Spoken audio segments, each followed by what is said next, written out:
it's Jennifer from Fiberflux. In this video, I'm going to show you how to crochet this beautiful Wisteria dishcloth. We're going to make one together, but I did make one in two different colors to kind of show you how the stitch looks. This is a really pretty open kind of lattice stitch.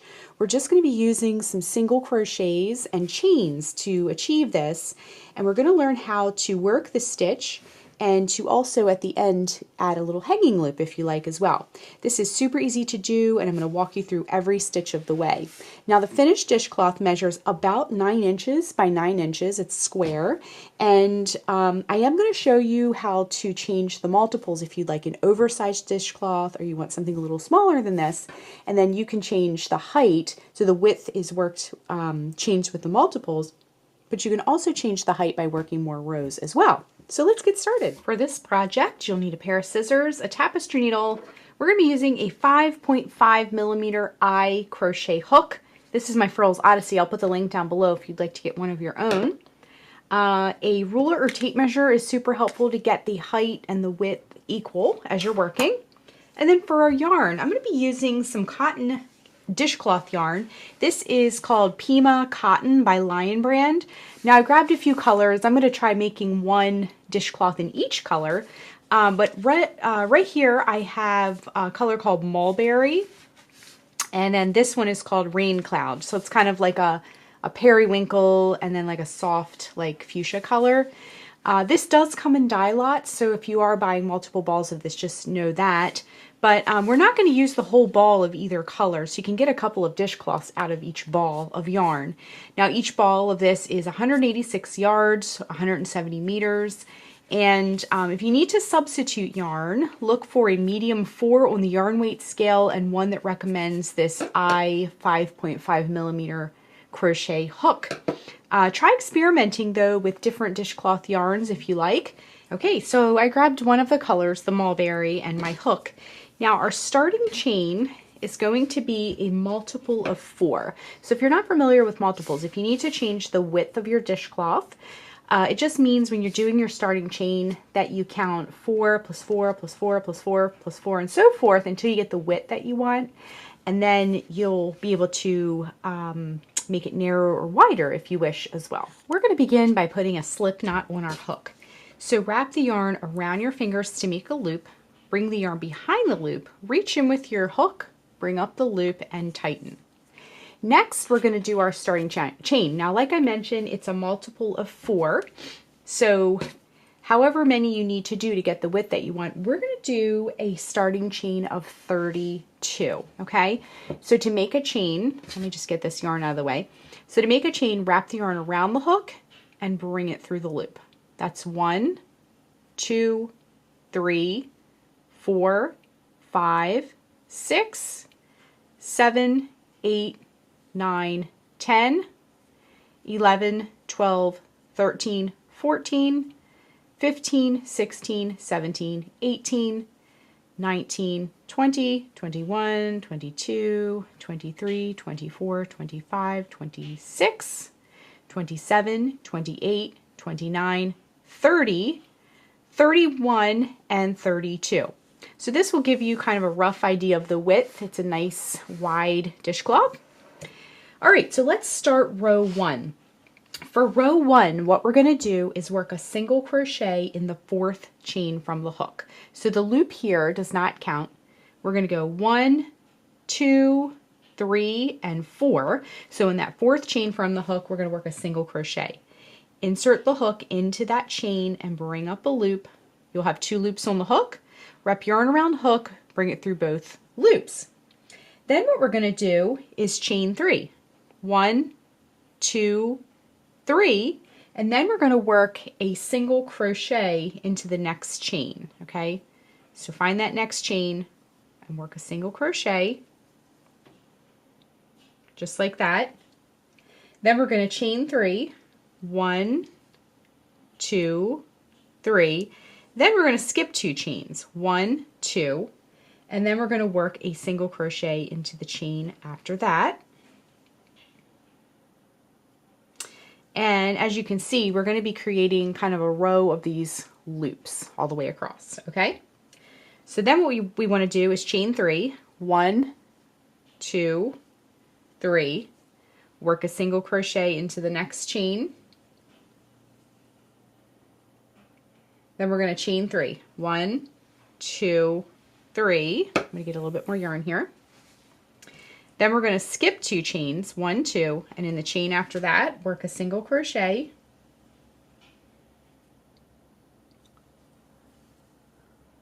Just like that. I'm going to zoom in just a tiny bit more. Okay, then what we're going to do is chain 3 again. 1, 2, 3. Work a single crochet into the next chain.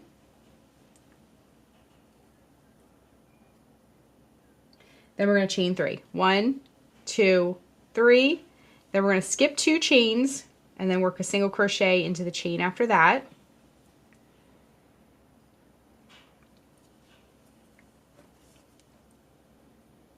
Then we're going to chain 3. 1, 2, 3. Then we're going to work a single crochet in the next chain.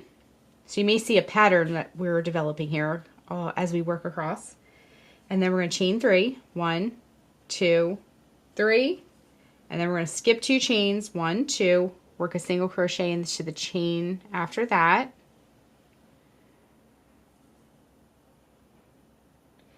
And then we're going to chain 3. 1, 2, 3.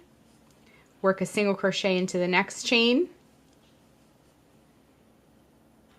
Then we're going to chain 3. 1, 2, 3.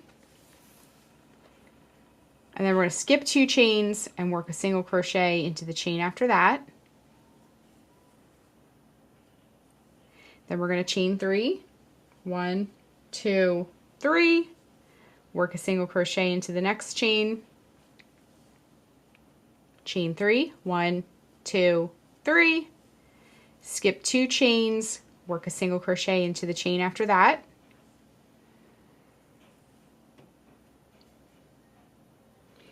And then we're going to chain 3. 1, 2, 3. All right, we're at the end. So what we need to do, those last 3 chains, we're going to skip 2, and in that very last chain, work a single crochet. Now, if you find that you have like an extra chain at the end of your row, sometimes that happens if you're counting a lot of chains. What you can do is just skip over 3 chains and put that last one in there. It's okay. Okay, so what we're going to do now for row 2. Now, row 2 is the row that will repeat for the rest of the dishcloth. Okay, you can see how we have some nice loops. They almost sort of look like little picots or something like that. But we have like our foundation of which we'll be building our stitches. Okay, so for row 2, what we're going to do is we're going to chain 3. 1, 2, 3. And again, row 2 is the row we'll repeat for the rest of our dishcloth. So we did a chain 3, then we're going to turn our work. And then that last single crochet that we did in the last row, we're going to skip over that. And we're going to work in the chain 3 space, that big opening, that first big opening that you see. What we're going to do is work right into the space, work a single crochet, then chain 3. 1, 2, 3, and a single crochet, all in that same space, just like that. Okay. Okay, now we're going to chain 3. 1, 2, 3, and we're going to skip over that next chain 3 space. So that next big loop that you see, just hop right over that, and then in this next space, the space after that, work a single crochet, chain 3. 1, 2, 3, and a single crochet, all in that same space. Okay, again, chain 3. 1, 2, 3.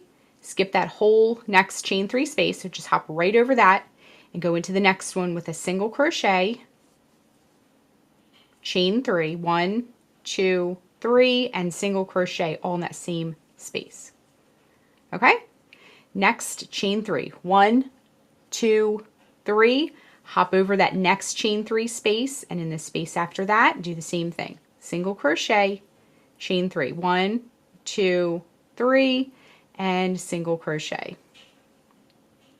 Okay, chain 3. 1, 2, 3. Hop over that next chain 3 space, and in the one after that, work a single crochet,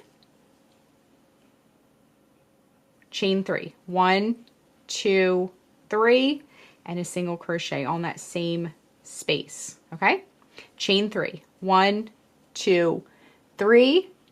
Hop over that next chain 3 space, go right in there to the next one after that with a single crochet. Chain 3. 1, 2, 3, and a single crochet on that same space. All right, now we're at the end of the row, and to finish off the end of the row, all we're going to do is chain 3. 1, 2, 3, and then you'll have a chain 3 space. We're going to hop over that, but at the end here, you might need to open it up a little bit to see. Let's just look at like the construction. That might help a little bit better to see what we're doing here. So we're going to hop over that chain 3 space. Remember that chain 3 space was a single crochet, chain 3, single crochet. So look for that single crochet, go past that, and in that turning chain space, it might be kind of smushed and off to the side, but in that turning chain space, you're going to work a single crochet right into that turning chain space. Okay, just like that. Okay, so here is row 2. We're starting to get some height, a little bit of height, but we're also getting some. Now I like to, when I make a row, I like to sort of shape things up a little bit, get the sides nice and straight, pull things out a little bit, but we're starting to get some of these little bumps and these little window openings sort of that showcase the one below it, okay? So what you're going to do is repeat row 2. Let me just zoom out so you can see a little bit better. What you're going to do is repeat row 2 over and over and over again until your dishcloth is as wide as it is tall. So just to give you a little bit of an idea, let me grab my tape measure here. Now as you work up the sides too, see how it's a little arched? It will sort of pick itself up, okay? So I just wanted to let you know that as well. All right, so if we measure, just to do a quick kind of rough measure here, I have about 10 inches across. So you're going to work until the width is the same as the height. Now you can also, with something that's square, once you get some height on it, if you'd want to just sort of quickly see if you're getting the right height, you can take the top corner and fold it down, the top left corner, fold it down to the bottom right corner. And if it makes a perfect triangle with no overlap along either edge, then you know you have a square, okay? But I would also measure just to make sure. So we're going to be repeating row 2 over and over and over again until our height is the same as our width, okay? So let's keep going with that. If you need to back up and watch row 2 over and over, do it as many times as you need. There's also a slow motion feature in YouTube. You can slow it down as well. Just coming up to the end of the row, working that last chain 3 and then that last single crochet in the turning chain space at the end of the row. Now, you can fasten off now, but if you want to add a little hanging loop so you can hang it to dry, go ahead and chain 10. 1, 2, 3, 4, 5, 6, 7, 8, 9, 10. Now go back in that same turning chain space and work a slip stitch. So insert the hook into that turning chain space, bring up a loop. Now bring that loop through the loop already on your hook. And then what you can do is fasten off. So lay your hook down and then just cut the yarn. Wrap the yarn around the hook and bring it through the loop and pull tightly. And now you have a little hanging loop. If you want it to be larger, just work more chains. If you want it to be smaller, of course, work less chains. Now I made one in each color and I went until my height and width were about the same to make a nice square. So when you're finished, what you can do is weave in your ends. So grab your tapestry needle, go ahead and thread it with your yarn. And this stitch is reversible.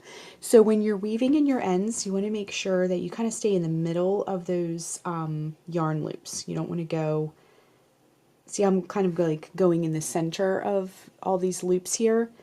I'm not going too far on the front or the back, okay? So go in one direction and then come back in the other direction with your needle.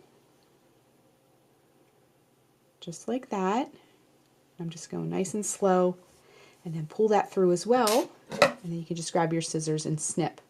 And then you'll want to repeat for all the tails left on your dishcloth. So our ends are all woven in and they look gorgeous. They are nice and open so they can dry easily, and they have a lovely stitch. So that is how you crochet the Wisteria dishcloths. Thanks so much for watching, and be sure and click the subscribe button to get all the latest Fiberflux video updates. Thanks again!